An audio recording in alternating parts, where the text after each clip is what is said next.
What is up, everyone? Episode 7 here. I know it's been a little bit of break since my last episode, but as we all know, life gets hectic, things get in the way, but we're back better than ever, of course. So today I am joined by Morgan Schoof, who is the owner and operator of Transcend Mind, Body Wellness and Floatation Clinic here in the Cedar Valley. Funny story is, as soon as I learned they were opening a float clinic here in the Cedar Valley, I did a little research and found out, hey, I know the girl who is opening it. So turns out we went to high school together. So little funny story. So I had to get her on the podcast. I had to go down and pick her brain as soon as I figured out she was the one that was starting it. So glad she's on. She's got a wealth of knowledge. She has a background in nursing and mental health, telehealth, and as well as functional medicine. So she gets really in depth about functional medicine, which is another thing that she offers at the clinic there. So wealth of knowledge, like I said, and just a great person. And if you guys can, check it out. Go do your first float. Reap the benefits of flotation therapy. And if you need... she's there with that functional medicine as well. So check her out. Support that local business. Do the best you can. With that being said, if you haven't, please subscribe. iTunes, YouTube, SoundCloud. That way you get all the latest episodes, updates, anything. I'm also on Twitter, Instagram, Facebook. If you haven't liked the page, like the page. Show me some support. All those likes, all those subscriptions help me out. So if you get anything out of it, please shoot a little love my way if you can, guys. So I appreciate it. Well, without further ado, Morgan Schoof, everyone.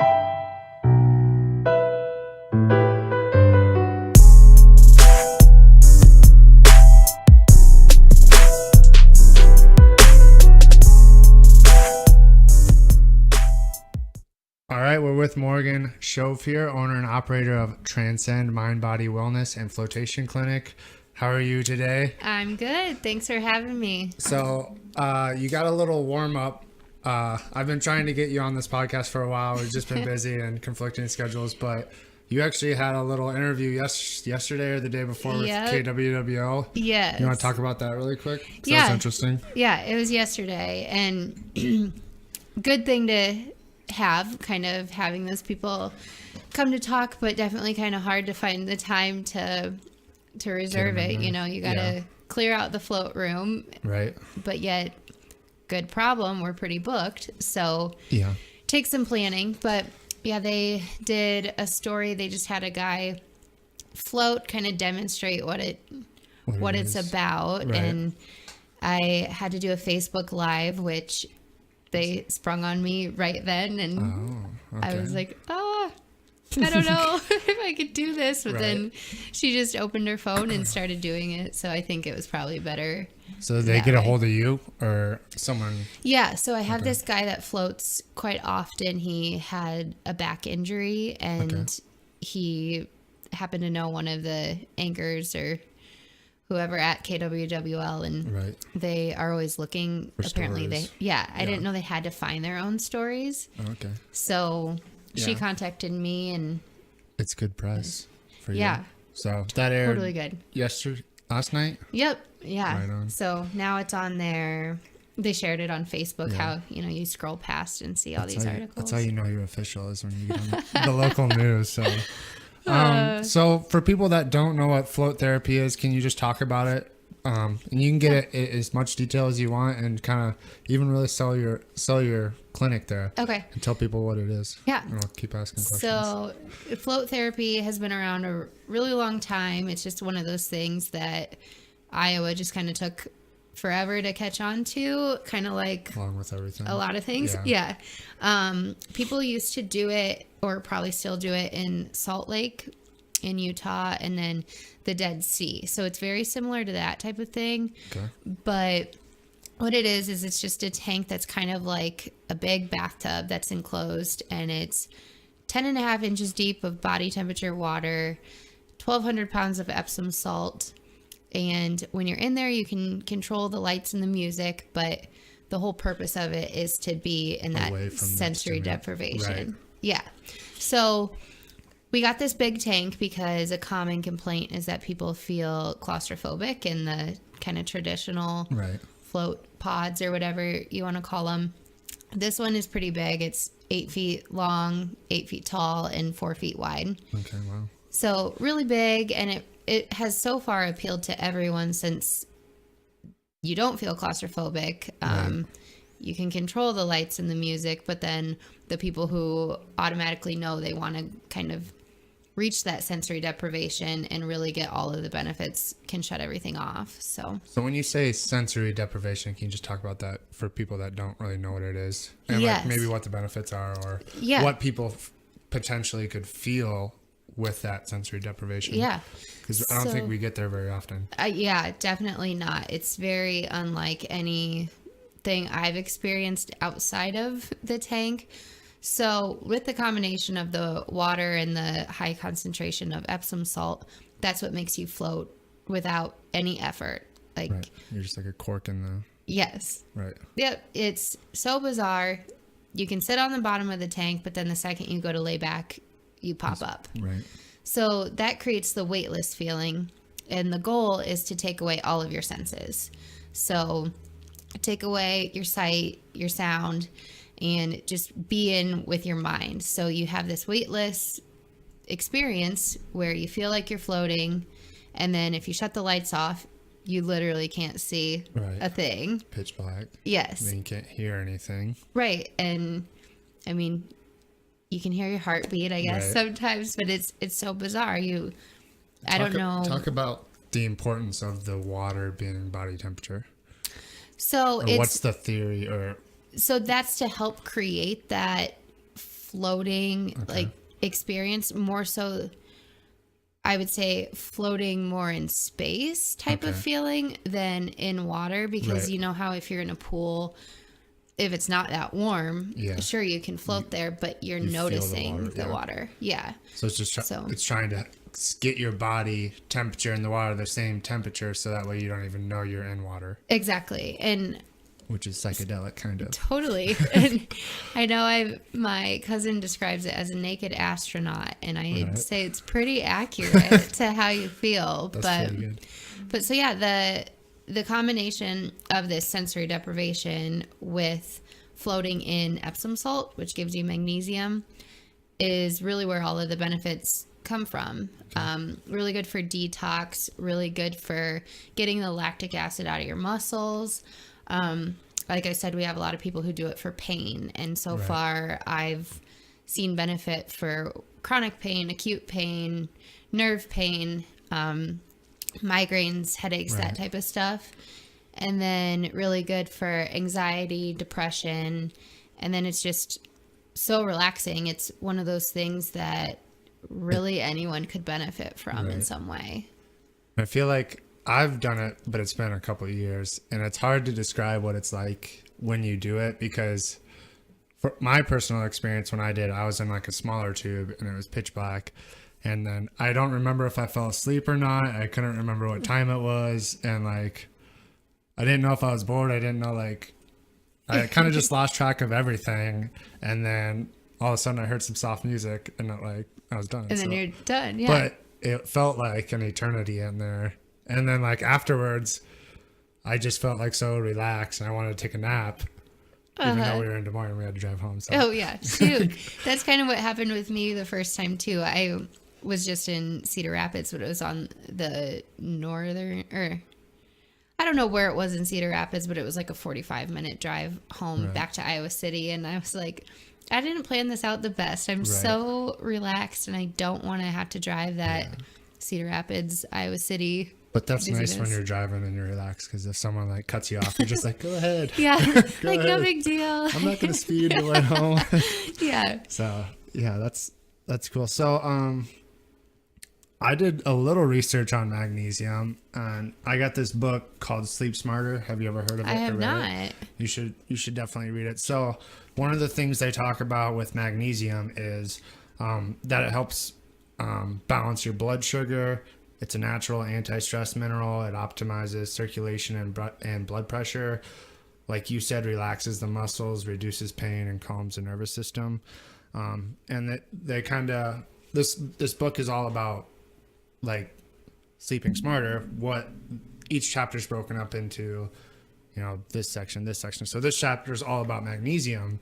Okay. And so that made me think of float therapy. And so what they talk about in here is that it's like the number one deficiency in people, and that people who are deficient in magnesium are twice as likely to die prematurely, whatever that means. So yeah. Yikes. I feel like that's kind of hard to like how do you know when they're going to die or whatever? But yeah. And also magnesium deficiency is like, it's correlated or strongly tied to chronic insomnia. So people that are deficient in magnesium, kind of like we said, we were ready for a nap right afterwards.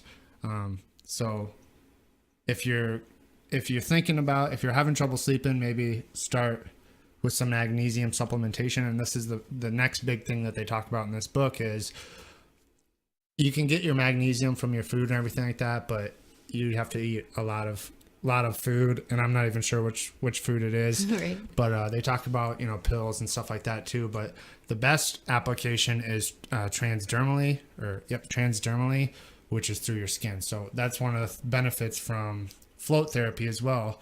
But I know not everyone can maybe afford float therapy all the time, every day, to get a good night's sleep.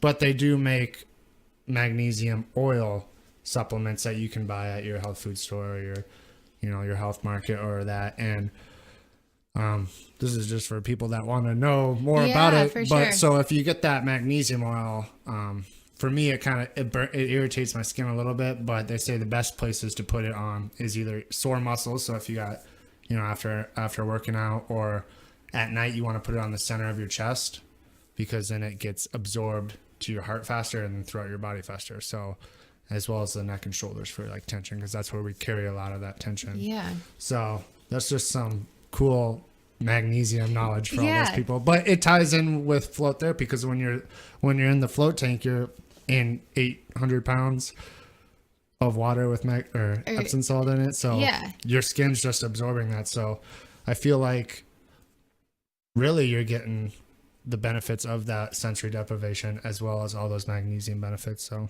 totally. And I actually have some of mine's a spray that I also, my skin gets kind of irritated from it too, but it does work really well. Right. And I know prior to having the tank, I would sometimes take Epsom salt baths at home, and at the time really didn't know all about it, and I would just kind of sprinkle a little bit in the tub. That now I look back on that and laugh how I've had one 5-pound bag. Right. It's better than nothing. But... Yes. Yeah. It can, regardless, it's super relaxing and a good detox thing for you to do. It just makes me laugh now, knowing how I was just putting like a tablespoon in or something. That's funny. So that's a cheap way for you people to do it. I mean, if you the oil is not that expensive. It's like $12 or $15. That would probably be the best option on a budget, or if you have your own bathtub, taking that Epsom salt bath maybe once a week, or if you can't afford to go to the float clinic once a month, once a week, whatever. That's certainly something that would benefit you. Yes. In multiple areas of your life. So, going off that, let's talk about your background a little bit. So we've known each other since high school, but we really didn't talk that much. Right. So, which is fine. It's perfectly fine. But now it's just funny that we're here now talking. Yeah. So, over this. So where'd you go after high school? Where'd you go to school for? And talk about, I know you just got certified or something. You got a new certification. Let's talk about kind of your background and what led you to starting a float therapy. So, I went to high school with you, graduated in 2008. And then I went to UNI for a while, knew I wanted to do something health related. I really liked the mind, but just really couldn't pinpoint what I wanted to do. Right. Ended up going to Allen for nursing school, and really the only area of that I liked was mental health. So once I graduated, I moved to Iowa City because I wanted to be able to actually work on a mental health unit right after graduating instead of having to work in all of those other areas I didn't like. So moved to Iowa City, and then over time I found inpatient psych just wasn't for me. I couldn't still nail down exactly what it was that I was searching for. Okay. You thought that was what you wanted, kind of? Yes. And I was when you got there, you're like, that's maybe something different. Yeah. Okay. I mean, the psych unit was kind of scary for one, but yeah. I just felt, my personality, I've always been someone who's been really interested into natural things. And of course, different ailments need medications. Right. But for as long as I can remember, was always trying to come up with these remedies, whether they were logical or not, to heal different things that would come up. So I just felt like working on an inpatient psych unit as a nurse, giving people, it just wasn't matching up. But then I knew in order to get to the point where I wanted to be, I had to go back to school still. So went back to Allen and did their psych nurse practitioner program, and it was great. I mean, I learned everything about medications, and it's come in handy for when I need to prescribe things, but it's not what you want to do. Exactly. Right. So you don't, the sense I get from you is you don't like giving people medications. I don't. It's because try to it's support not, them, but right. There's a place and time for it, and I mean, some people do need it, but I think there's a shift in a lot of the younger people coming into health practice that they are kind of tired of just, hey, let's give them a pill. Let's treat the symptoms. Yeah. And I just feel like, why do we always use this Band-Aid approach to everything when you just read all the benefits of magnesium, and that we're all, or most of us, are deficient in it? And it's like, why wouldn't the average human want to start with something like that? The simplest thing. Yeah. And I guess I've been lucky enough to never really be on medications. So I don't know what it's like to feel better from taking whatever it might be. But I know personally I would still be fearful of, is this the rest of my life then? And is there no other option? Why can't I correct my body? And I just really feel like you can. And I feel like with medications, you're relying on someone else. You're relying on a drug. You're relying on the person to prescribe it. You're relying on, is it going to work? Is it going to work for 3 months, 3 years? Am I going to, get used to it? And then I'm going to have to try another drug, and then I get all these side effects. Right. And then it's just a constant battle of, it's a puzzle. You're trying to figure out which key goes in which lock. And if it does work, it might only work for a little bit. So yeah. So it seems super stressful to be one of those people, one of those individuals where this works right now, but what if next week it doesn't? I just have never really been about that idea. And so that led me to doing the functional medicine certificate program that I did. Where, what is functional medicine? So functional medicine is totally different from traditional medicine in that you only give medications for a little bit if absolutely needed, because you find the underlying cause of what's going on, whether you are deficient in vitamin D or you might have a gene mutation. Sounds scary, but not really. It's corrected with like a supplement or something, and not long term. Okay. It's doing a bunch of different tests to just kind of uncover what's really causing your symptoms. And sorry, go ahead. Now that sounds like something you should do right off the bat. Exactly. Before you start prescribing all these drugs that have all these side effects, maybe you should start with that. Maybe. I know, that's what I think too, but I think our world has been so monetized and so much money in it. Yeah, and we're all taught that this happens and here's a pill for it, when I feel like people are starting to catch on to that this is really beneficial. This is the way things are going, and your medications are failing you. Why aren't you getting better? Or why are you only a little bit better? You Well, know, then you have all these other side effects. So exactly. you might have one thing, but you might plug one hole, but another leak sprouts somewhere Right. else. So. Yeah. And the only problem with the functional medicine stuff is that it isn't covered by insurance.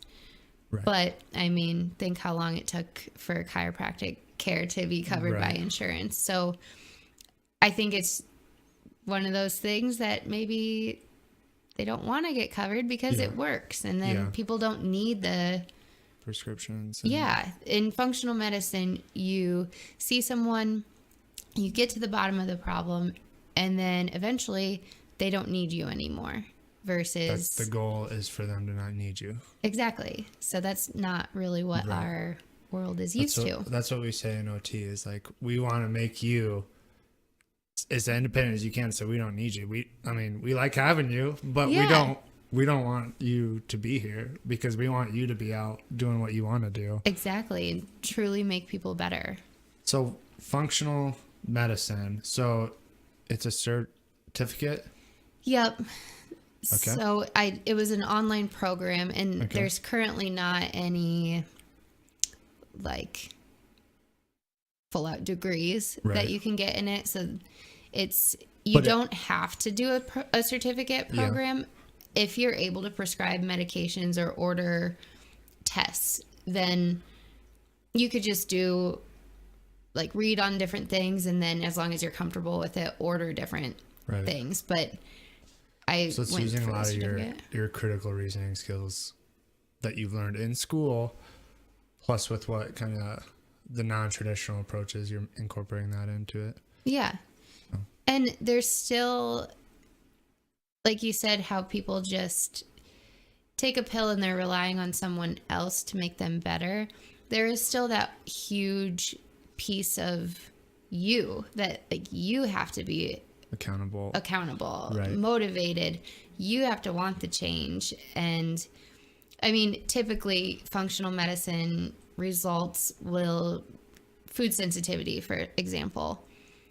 You might not want to have to give up the food that you love, but if you feel a million times better, then it's worth it. But obviously that part takes some motivation. And I feel like the people you see, since functional medicine is it in the hospitals and stuff, or is it all kind of just outpatient? Like you got your own thing? Yeah, just outpatient. Maybe at somewhere like Mayo. But right. I feel like the people that come to you, though, are the people that are wanting that change. Exactly. You know, so that's kind of one benefit of being outside of the hospital, because, you know, if it was one of that first line of defense in you know, the hospitals or wherever, you know, people don't want to change. They just want to say, you know, no, just give me a pill. I'd rather do this.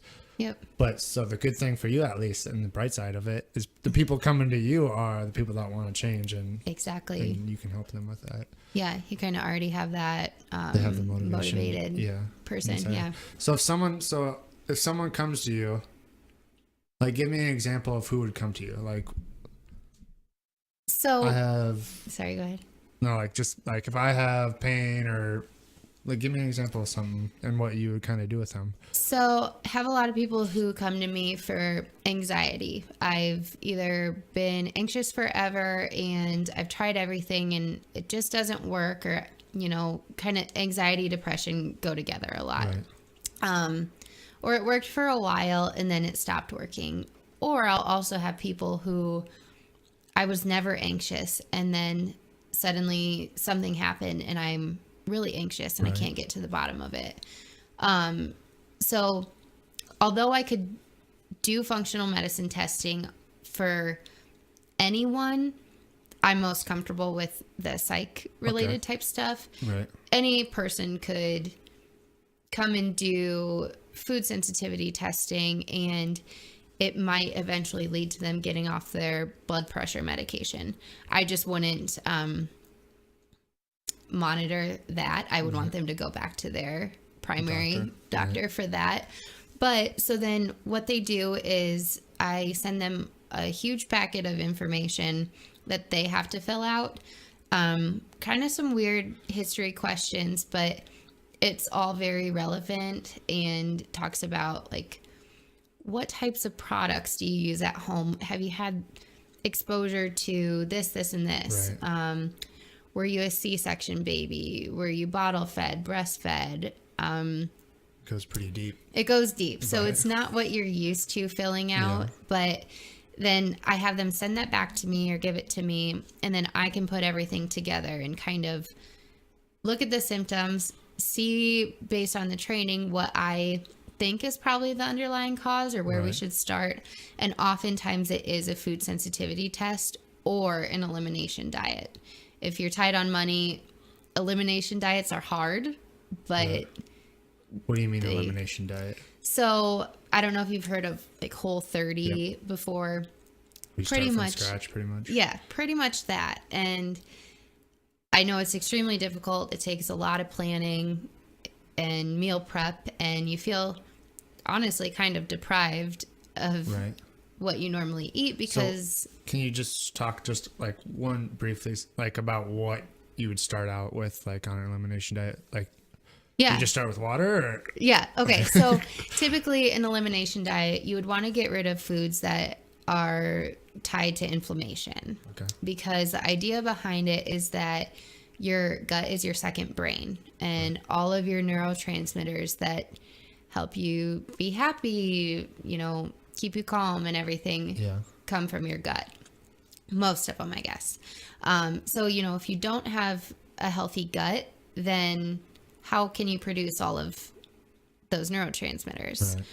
Also, on that note, if you don't have a healthy gut, that's a line of defense, kind of like our skin is, to like if you get a cut and it gets infected, it's because something got in it. Right. That if you think of that same concept, but with the lining of your stomach, if that's all irritated, your intestines are all irritated, then what you come in contact with or ingest is able to get into your bloodstream, Right. and then it leads to all these problems and inflammation. So foods that are common inflammatory type food groups are dairy, gluten, wheat. I would say those are the two main things. But then with the elimination diet, you want to stay away from processed foods, about, added like, sugars. Nuts and seeds and oils and stuff like that. You can do those, but you can't do like canola oil. You want Right. to be You don't want- non-GMO and minimal sugar. I mean, just eat natural sugars. Right. No dairy, no wheat, no processed food, no alcohol. What about sugar? So Because there's huge. evidence that is inflammatory. exactly. So you can have fruit and stuff, but I know you're not supposed to rely on fruit during Right. it. You know, it's a hard period of time. Yeah. You feel like you've eliminated everything you could possibly eat. So Right. when I've done it before, I probably eat more sugar or more fruit than what I should. But you do definitely want to look at any artificial sweeteners. Stay away from those. Those are so inflammatory, Right. and they're just as damaging to your body as sugar itself. Right. So, you know, stay during that elimination period, stay away from it. Don't go get ice cream or Right. something. So then how long so say a person's coming to you and you're like, let's try that elimination diet. How long do you like prescribe them? Like 6 weeks or like come back, check in every week, or kind of how do you go through that process with The them? best would be 30 to 45 days, maybe even 60 days. I know life gets in the way and it's kind of hard to actually Stick to it. And it's kind of important to actually stick to it and not allow yourself these cheats, because then you Throws everything can't. off. Yeah. And giving your body that time away from those foods gives your gut time to heal. That then it's not to say you start to eat wheat again afterwards and your stomach hurts. It doesn't mean that you're never going to be able to eat it again. Right. It's just you have to build up your gut health again Right. in order to have it. So I would say at least 30 days. And I think it's great to do the elimination diet method because it gives you that body wisdom that It's a good word. thanks. That it's definitely hard. It's definitely not a quick fix. So it's not what we like. You know, we Right. like to get a test done and find out right away. And Right. that's great too. But I feel like really doing the elimination diet gives you a chance to get to know your body more Right. and your symptoms and kind of make that connection to how you feel in every way Yeah. related to what you're eating. So once they've eliminated everything and they start incorporating things back in, bread or cheese, are you just asking them to document how they feel when they eat that stuff? If Yeah. you notice anything or Yeah. So you typically want to introduce a food back on its own and give it a couple days, because when you do a food sensitivity test and when you're under that functional medicine mindset, it's not like a food allergy where you eat something and Right.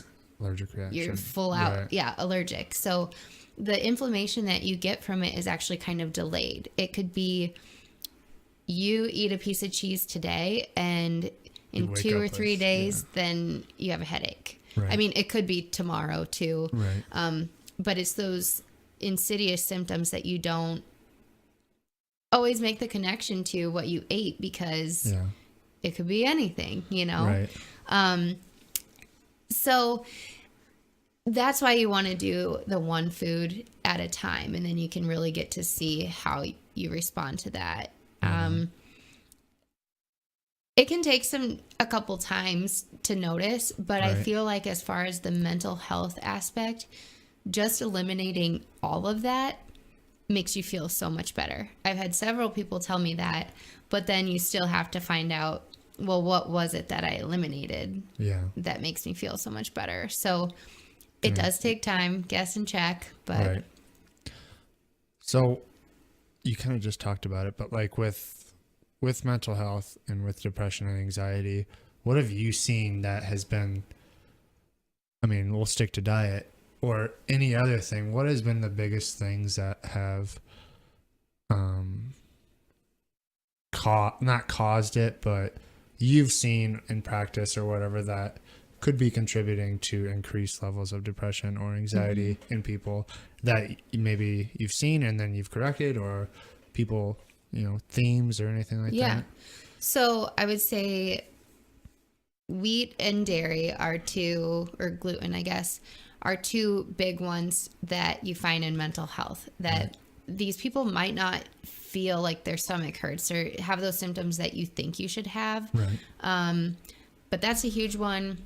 I'd say that's the most common out of the food sensitivities. But then a lot of vitamin D deficiency, in these northern states, we're really not getting what we should for sun. And then I don't know about you, but when I take a supplement, I'm honestly not the best at taking it regularly, because I, in the past, haven't thought of it like a medication where I need this to have this. Right. Whereas I think if I change my mindset on the supplements, then, then you can actually see the differences. I feel like it's of hard things. for I don't want to say healthy people, but people that don't have any of these underlying symptoms to stick to a supplement when they feel all right already, and then because you kind of don't really treat it until it's something's wrong. bad. Yeah, exactly. I think that's exactly right. That maybe if you felt poorly, then you would be really good about doing it. So it's sad to say that I'm not the best at doing it, but so that's a common one. And then there's also this gene mutation it's a gene called MTHFR. Okay. Don't ask me right now what the letters stand for. But it has to do with the way that you can get your medications, your nutrients, your vitamins to your brain. And if you have a mutation in this gene, then you're really not. Yeah. Isn't it already hard with the blood-brain barrier or something like that? Isn't it already hard to get medication to the brain? Yes. So you know how when you take in folic acid, that's supposed to be exactly what you need to, like, people just go buy folic acid because that's what you see on the counters or on the shelves.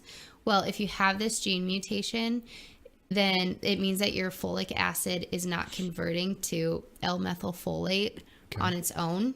Sorry, big confusing. words. So L-methylfolate is the form of folic acid that can cross the blood-brain barrier. Perfect. So when you have that mutation, then if you're taking folic acid, it's not doing a whole lot of good because it's not even getting to your brain. So then commonly in psych, there will be people who say nothing works for them, or a medication worked for a little bit and then stopped. They typically have that mutation. So it's really a simple fix, and they're typically already on medications too. But then you just prescribe L-methylfolate, that form of folic acid that can cross your blood-brain barrier. Okay. So then it can get all of your medication to your brain too. So that's a common one too. That's a lot of big words. Yes. Well, that's cool though. So so the functional medicine, you see people you're more comfortable with the mental health side of it. Any other thing you want to kind of say about it, what you offer at your clinic and stuff like that before we move on to something else? I guess one other like thing who, with the... Like who would benefit from it? Yeah. Or like you're kind of, should this person go? Should they not go? Right. So there's some other tests we do too, commonly within the mental health realm, like a hair test. It's to test heavy metals. That heavy metals are huge. You don't even know that you have these in high amounts in your system, but they can cause so many of the mental health symptoms, as well as an amino acids test, where it's just a urine test and it gives you a whole list of your levels and what they should be. And magnesium is one of them in that test. So a lot of useful information. But even though I'm more comfortable with the mental health aspect, I guess on that note, if you're someone who is tired of being on psych medications and you don't like the side effects, or they don't work very well for you, or you're on a medication that can be addicting, like a stimulant like Adderall or opioids or benzodiazepines like Xanax, common anxiety medications, or even some sleep medications. If you're not liking the side effects and don't like that you can develop a tolerance or you can become addicted, then definitely come to Transcend and see what other options you have. I know at first it kind of seems like a tedious process, but it's very much all necessary. But what you're going to offer, I'm assuming, is that time with the patient, because the doctor's only going to spend 10 minutes with them and prescribe them, but you're going to give them this huge list and you're going to, let's get down to it. And that's what's different about you in the functional medicine than let's just go to a doctor and get an opioid. Right. You know, you're going to find that root cause and you're going to spend the time with them and find out what they do, their past history, everything. And exactly. What's it's important just to them. Such a personalized approach versus what we're used to, that there's not the time constraint type thing on it, and seeing people for a certain amount of time, so insurance reimburses whatever amount. But then, even though I say I'm most comfortable with psych, if just anyone wanted to come, like, psych can include pain, insomnia, kind of those brain fog symptoms. I guess at the same time of doing all of this, I'm trying to take away the stigma of mental health, that we can all benefit in some way. And like, I did a lot of testing on me already, and thankfully I'm not diagnosed with anything, but it still gives me a lot of useful information. So do you actually do the tests there, those tests that you were talking about earlier? Yeah, mostly. If we have them on hand. See, the nice thing about them is they're really non-invasive. There's hair, urine, or a finger prick. That's as invasive as it gets. That's for the genetic one? That one's for the food sensitivity. But we can send them to your house, and then it comes in a folder that has everything Cool. you need in it, and then you can just send it out. It's like prepaid shipping or whatever. But so I offer to do it at the clinic, but the testing is out of pocket also for the most part. Right. That I don't really want to force someone or make them feel like they're forced into doing a test that day. That maybe you go home and think about it, and then that also makes me be able to see patients all over Iowa too. So well, that's great. I think what you're doing in the functional medicine, I really didn't know anything about it, but I think it's what we need. And I hope people that know people or are tired of their medications or something would consider coming to see you. And even if it's just something simple or, it could be, who knows? Definitely. So the thing I am drawn to is that you'll spend time with them. And I think people appreciate that. Because they don't get that in the healthcare system, Exactly. So, and even if people, like for example, I went to a seminar on functional medicine a few years ago, and that's kind of what drew me into that piece. And it was mainly the food sensitivity testing that I thought was interesting. That even though you can do the elimination diet, I wanted to go get everything done right away to really see. And I didn't do it then. I just did it recently. But, it's helpful to have that information, even though I don't have a specific health concern that I was doing it for. So we'll do that type of stuff for people too. Well, it's just good to know. Even for people that don't have anything, it's good to know these things because, they can be preventative or, like you were talking with mental health, I think everyone struggles with some component of mental health at some point in their life. We've all been depressed for a week or a day or, at some point in your life. So to think that you don't have anything wrong with you, or that it couldn't happen to you would be silly. So exactly. That's really exciting. I hope people start coming to see you more often. So that's I agree. Really cool. So let's kind of shift gears here. We kind of talked about the float therapy.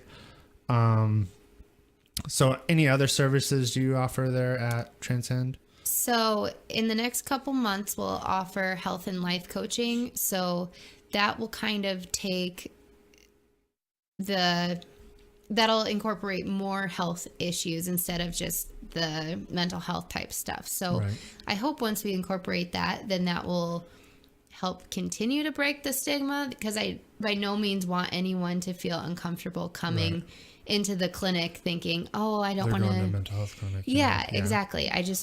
I want it to be just a wellness clinic. So that's what we have right now. But then I have a couple different social workers who do therapy that are very interested in kind of leaving the traditional practice that they're in right now to then switch to incorporate holistic type modalities in their care. I would love to add a massage therapist. I know I've talked to you a little bit about cryotherapy in there before, and I just ultimately would love to have this big place with a whole bunch of different services to offer. So the only thing that sucks is that insurance doesn't cover it. So that's the kind of the barrier currently. But I like all that stuff you're talking about. And we actually had our practicum on PAMS today, physical agent modalities. Mm-hmm. So we learned all about E-stim and diathermy and ultrasound and cryotherapy and superficial heat agents and stuff like that. Awesome. So it was pretty cool. So, but yeah, we like in the OT, we use those they're technically preparatory methods. Okay. So like if someone say they have osteoarthritis, put them in a paraffin wax bath, their hand gets nice and warm, then they can do the functional activity, complete their therapy or whatever. So cool. We don't, the thing with like the modalities and stuff like that, you can't just use them because insurance, they're not going to pay you just to hook someone up to, a cold pack or a hot pack or something like that, know? So we always have to tie them to either a functional activity or be doing something else with them while we're doing it. Mm-hmm. So yeah, weird timing. Yeah, it definitely stinks that insurance doesn't cover these things, but also if you look at it from a different mindset of, you know, I'm saving money in other areas of life by getting these answers, by doing things this way instead of... In the long run, hopefully, you're getting better care too, you know. Exactly. That's really what it comes down to, and you're going to pay either way. You're either going to pay now or later, so that's what I think, you know, if you're unhealthy now, you're going to pay for it later. If you're paying for to be healthy now, hopefully it'll be cheaper in the long run, you know. So, exactly. I agree.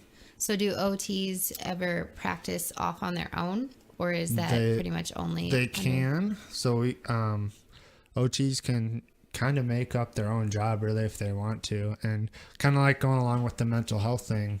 I like kind of what you're doing with the functional medicine is you really get down and dirty and get to know them. And one of the things that OT does with mental health is re-engage them in occupations that are valuable. We want to motivate them to participate in those valued occupations, or, you know, let's just start getting you dressed today. Let's do that. That's a win. Let's, you know, maybe you want to, you know, you were skateboarding 10 years ago and now you all quit because you're depressed, and let's get you back to those things that you want to do, and let's make meaningful activities, you know, let's get you back to what you like to do. So I could see myself working in mental health, and really with any patient you work with, there's always a mental health side to them, or a cognitive side to them, that, you know, because if you're acute injury or subacute injury, you know, you're going to be depressed no matter what. You know, if you just lost a limb, there's going to be a psychosocial part to that injury. So you're going to have to deal with that, the limb, everything else around them. And, you know, that's what really I love about OT, is that it is holistic, because we're not just looking at, okay, they lost a limb, let's just work on this limb, but we're forgetting about, you know, their depression and their anxiety and their, how am I looking to everyone, you know? So that's my little plug for OT. So I like that. You know, I think OT kind of aligns with functional medicine a little bit, and we don't do anything with medication, stuff like that. We don't really, I mean, it's good to know that kind of stuff, but we don't dabble in all that. We just want to know, what can you do, what do you want to do, and that's how we're going to get you there. So yeah, cool.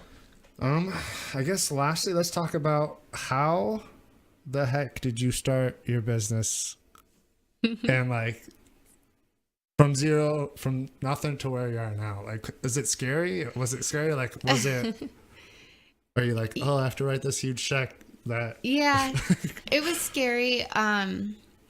Looking back, had I known how difficult it would have been, It would have deterred you? It probably would have, at least right now. I was in a unique situation where my brother happened to buy the building that we're in, and the clinic was just a shell. So it needed completely redone. He knew that I wanted to open a holistic wellness clinic someday, but it just was one of those spur of the moment things where he said, hey, I can fix this up for you. If you want it, let me know. So I said yes. Were you working full time at that time? I was just finishing up nurse practitioner school. Okay. So you weren't in deep into a career or anything. You were kind of like, which way do I go? Right. So, and I had accepted a job at that point and thought, well, I can do both at the same time, because it was a telepsych job. I can That's cool. Be really flexible and do the clinic, and financially, by the time the clinic opens, I'll have been working long enough that all will be good. Right. So I just kind of like shrugged it off. It was one of those things that you don't think is ever going to come. Like when you're anticipating a vacation, it's like you wait for it forever. Right. And is it really even going to get here? That's kind of how I felt with this, that then it actually took me a while before I realized, oh my gosh, I have to actually put some things together. You can't just open a clinic and call it a clinic and you're good. Yeah. So I would say the hardest part of all of it was learning the really businessy side of things. Like I had to put together a business plan, and you know, I have no business background, so that was challenging for me, and having to apply for sales tax and form an LLC, just all of You have to have those. insurance and all that stuff too. And Yeah. So thankfully, I already had insurance Okay. through my degree. Personal, right. But then I also needed insurance for the clinic. So that was a barrier too, because no one in Iowa really gets what kind of insurance do you need to cover that. So Right.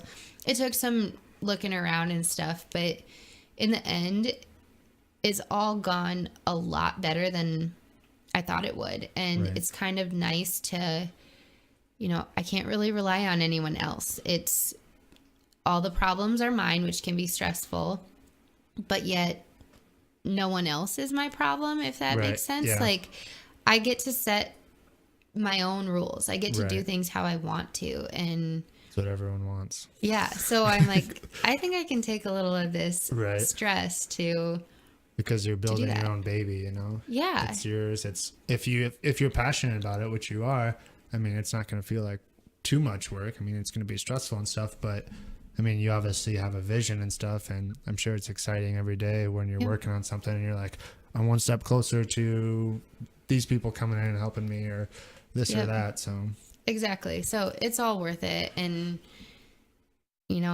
thankfully, I never thought too much into what if this doesn't work.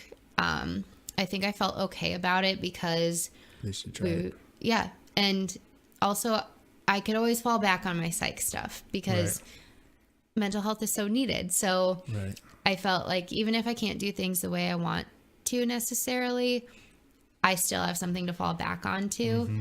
So thankfully, I haven't had to fall back onto the Yeah. stuff I don't want to do. But That's a great don't know. that's a great lesson for anybody because one of the guys I listen to, Brendan Schaub, he always says, we know how that story ends. And if you're thinking about doing something and you're like, well, I could stay at my job for the next 30 years or not pursue this, well, you already know how that ends. You're going to stay at that job. But if you start your own float clinic and your own functional medicine, what if, yeah, you can always go back to that, exactly. You know how that one story ends, but you don't know how this one ends. So Exactly. So, I mean, honestly, if I can do it, anyone can do it. that's what everyone says. Oh my gosh. Well, someone with no background in business and that stuff just doesn't click for me. Yeah.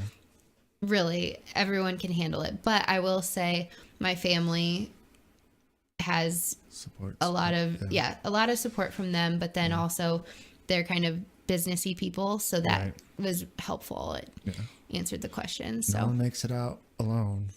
what'd you say? Said no one makes No it one out makes it- alone. No, they don't. So, So that was interesting. You said you did telepsych, telehealth, pretty much. yep. So I did that Can into you talk about that? Because we've talked about, at least in OTs, could be telehealth. OTs as mental health providers, and then the emerging practice of telehealth. Can you talk a little bit about that? I know some of my classmates might be interested in hearing your experience with it. Yeah, for sure. So I did telepsych to a company with a company in Wisconsin. So all of the patients I saw were in Wisconsin. I really like it. I know that people say you can't really get to know someone or Right. you can't see their arms or, if they're cutting or something, you Right. can't really see them, but really you can. And most of for example, people who cut, they're not ashamed of it.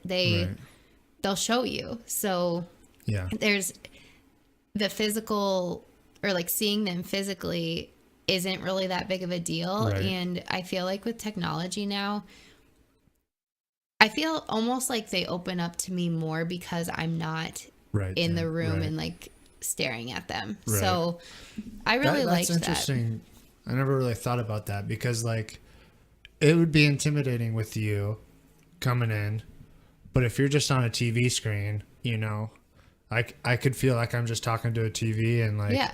oh, they're not going to do anything. They're in Iowa, Yeah. But for people that don't know telehealth, it's pretty much like a Skype kind of interview. Yeah. It's like you're Skyping with someone, but you're providing therapy or service or in your instance, Psych psych. care. So, I mean, it's Did you do it from your home office or something? Yeah. So as far as the professional, it's so convenient to get to be at your house and do whatever else you might need to. But then one of the perks of it to other patients is that they can, depending on the state, they could be in their home doing it if they wanted. In Iowa, that's okay for the most part, but it varies with insurance coverage and stuff too. But in Wisconsin, you can't be in your home. You have to be in an established place. So the company I worked for teamed up with a bunch of different pharmacies throughout the state of Wisconsin, and they would just use their extra little room, and that's where the patients would be seen. So it was great for the pharmacies, it was great for the patient, and it was great for the company, since there is such a shortage on mental health. So I mean, one of the biggest things people talk about is you're not there with them, but one of the upsides is, you know, at least you're seeing these people that otherwise wouldn't get service, you know. Exactly. And I feel like more of our generation is open to that versus there was a few people who were a couple generations older, I guess, that they weren't thrilled about it at first, but then being told, well, I don't know where else you can go, you know, this is kind of your option. Then they were fine with it. And then I feel like they all leave pretty content. It's just another one of those things, like even with functional medicine, of rolling with the change. It's definitely going to be here whether we like it or not, you know. Exactly. Especially with technology, you know, and the shortage of mental health providers, you know, it's something that whether or not you like it, it'll be here. You know, it's not the best option, but it's better than nothing. Exactly. And so, I know University of Iowa does a lot of telehealth in general. I don't know if they do a whole lot with telepsych, which is interesting to me because I feel like psych is an area that it'd be easiest to do it in first. So I don't know. I need to look into. If you're trying to do wound care over telehealth, I feel like that would be a little difficult. So, anything else you want to talk about before we head out? I don't think so. All right. Well, people, get out there and check out her clinic. Again, it's Transcend Mind, Body, Wellness and Floatation Clinic. It's located in Cedar Falls, Iowa. This is Morgan Schoof. You got to know her now, so don't be shy when you go there. And, you know, give her a chance. And that's all I got. Well, thank you so much for having me. I appreciate this opportunity. This was a big one. Yay. All right. Thanks, guys.